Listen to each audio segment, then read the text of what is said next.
Hey guys, welcome back to the channel. It's awesome that you're tuning in, because in this video we are going to take a close look at the X70, the budget series of handhelds. I've reviewed all kinds of versions, but this X70 I did got a lot of requests of it. So I was thinking, alright, why not, let's review it and let's take a close look at it. So when you're looking at this thing, there's not a lot of information on the box itself. A little bit unfortunate if you ask me.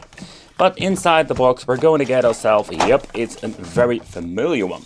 So we also know this thing like the X2 from Powkiddy. But the question remains, how is it? Because is this thing better? Is it, let's say, worse? Because X70, like, what the hell is going on with those naming? Because it's absolutely confusing.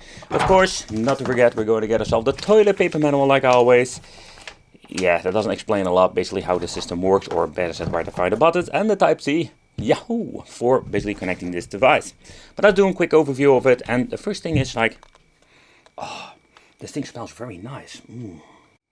Alright, so it's a very thin model, what you can see over here. It's absolutely thin. And I must say, like, that is not always a good thing. And what do we mean with this? Because it's not like super comfortable. It needs to have like a kind of a comfortable shape to it. I'm not going to say it's like super uncomfortable, but still, I don't really like these handhelds in general. So what you're going to get are two micro USB connections, and what you can see, they are basically for a controller. They're not like included in this, because what you can do is like charge it over here with a Type-C, putting in two controllers, and then at the top you can even plug in an HDMI mini, so you can use this thing like a freaking retro game console. Oh yeah, that is pretty damn cool. We have here the on and off switch, volume control, and the audio out or a headphone out. We have the SD card over here. They're giving me a 32 gigabyte. Nowadays you're not using like SanDisk or other fake brands, you're just using their own versions now. Quite interesting to see.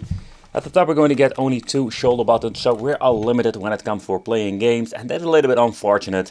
So if you want to play, let's say, PlayStation, we're missing out buttons, something they're still doing. Two analog sticks without a click, return button, select start, and the D-pad itself.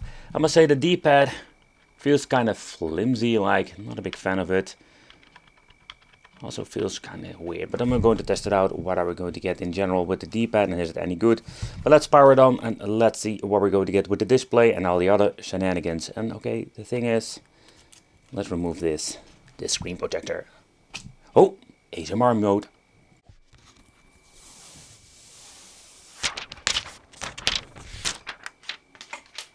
Alright, so the display, there we do have like the display that we have seen before. Think about the Powkiddy or whatever brand X16.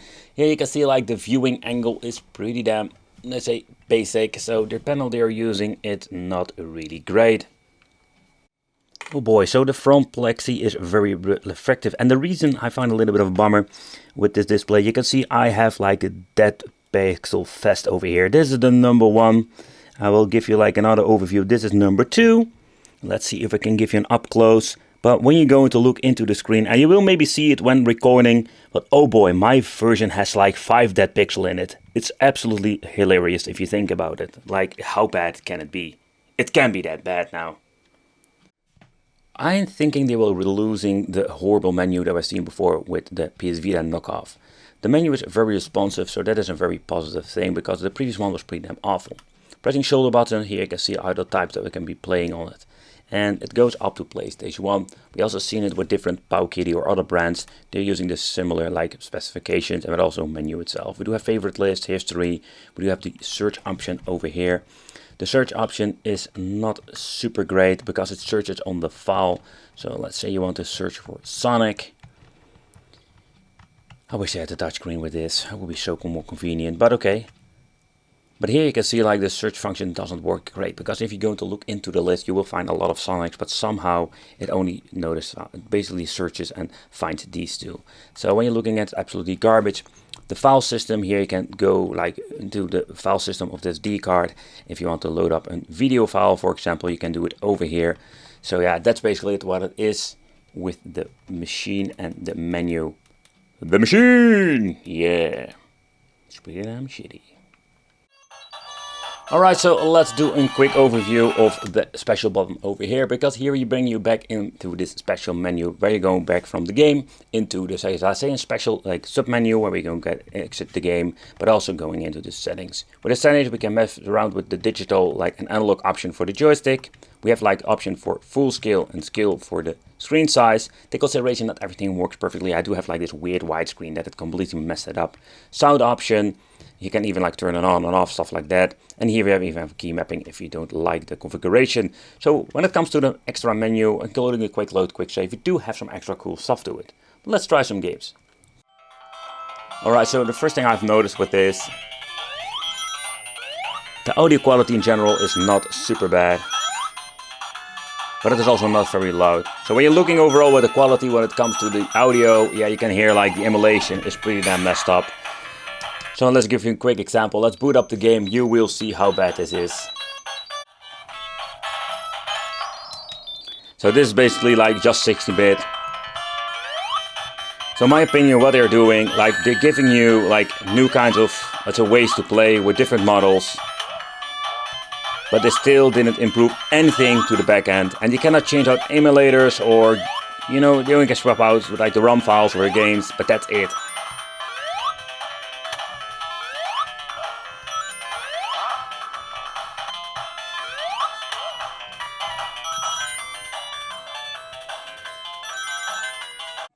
Alright, so with the back display you can see like it goes all crazy with the dead pixels. I don't know if the camera picks them up. You have one there, over there, there. Oh man, like it's absolutely like laughable, but at the same time I just need to cry with this. Oh boy. And so far I can see like the freaking emulation of NES seems to be working. They didn't mess that part up.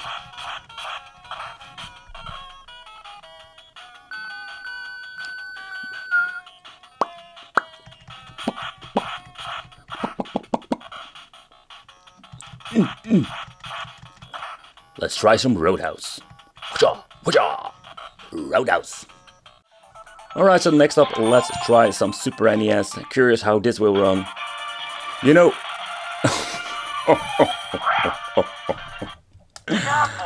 This is not like really a difficult game to emulate, so...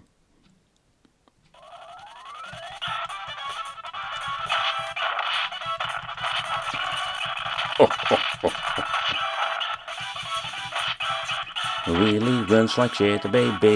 You really don't want to play the game. This is really bad emulation. It's really bad. Oh yeah, baby.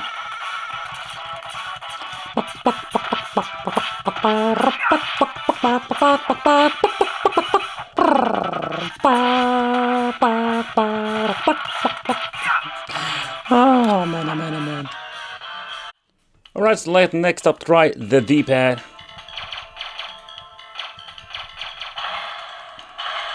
Do have some difference in audio levels. Okay. Alright, so let's see how good this thing is. Oh, it's the same kind of D-pad. You know, like it doesn't... Freaking D-pad, I hate it. You know, how can you mess something all up like this? See, the problem is you need to press both directions very hard. See, then you're going to get some moves out, but absolutely garbage. Yeah, disappointing, I can tell you that. Alright, so next up, let's try some Game Boy Advance. Alright, let's see what we can do with this.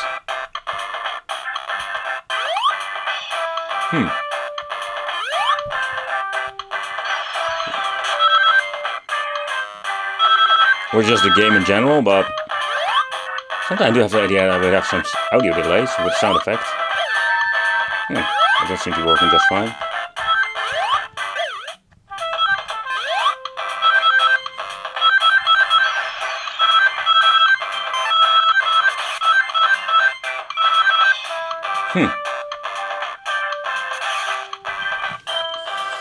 Interesting. Really interesting. Well, another thing I wanted to try, what happens if we go into the settings and we go into the screen size. So that's basically scale. So it's quite interesting to see, like, this is the scale option. Alright. Okay, so for the final test I wanted to try some PlayStation 1 just to see how it runs. I can already tell you the intro screen was absolutely like stuttering like crazy. Man, yeah. Okay, so So this is absolutely what I mean with this freaking stupid scale option that doesn't work for every single game. Alright, let's go back to full. And there we go.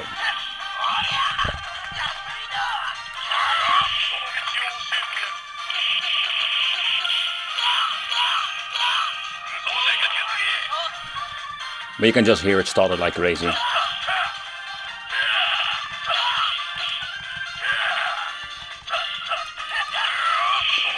Yeah, so the performance for PlayStation 1, I would not be surprised that, let's say, two-dimensional game runs better, but it's still playable, but you can hear a lot of stutter when it comes to the audio. But let's take a close look at the option with the HDMI out. How does this work? So the game has been like still running on the system, so let's see if we can plug it in when the game is actually running. And let's see if this works. Some of the devices do have this option. And here you can see like this works like a charm. We can even use the display on the handheld itself. Pretty damn cool.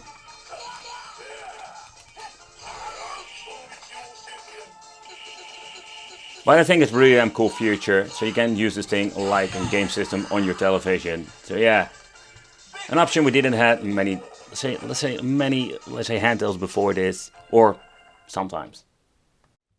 So for conclusion, it's very simple. It is nothing new. Yeah, maybe the menu is new that they're using, but the overall performance is pretty damn bad. You can see like a lot of problems with emulation. They didn't fix a lot.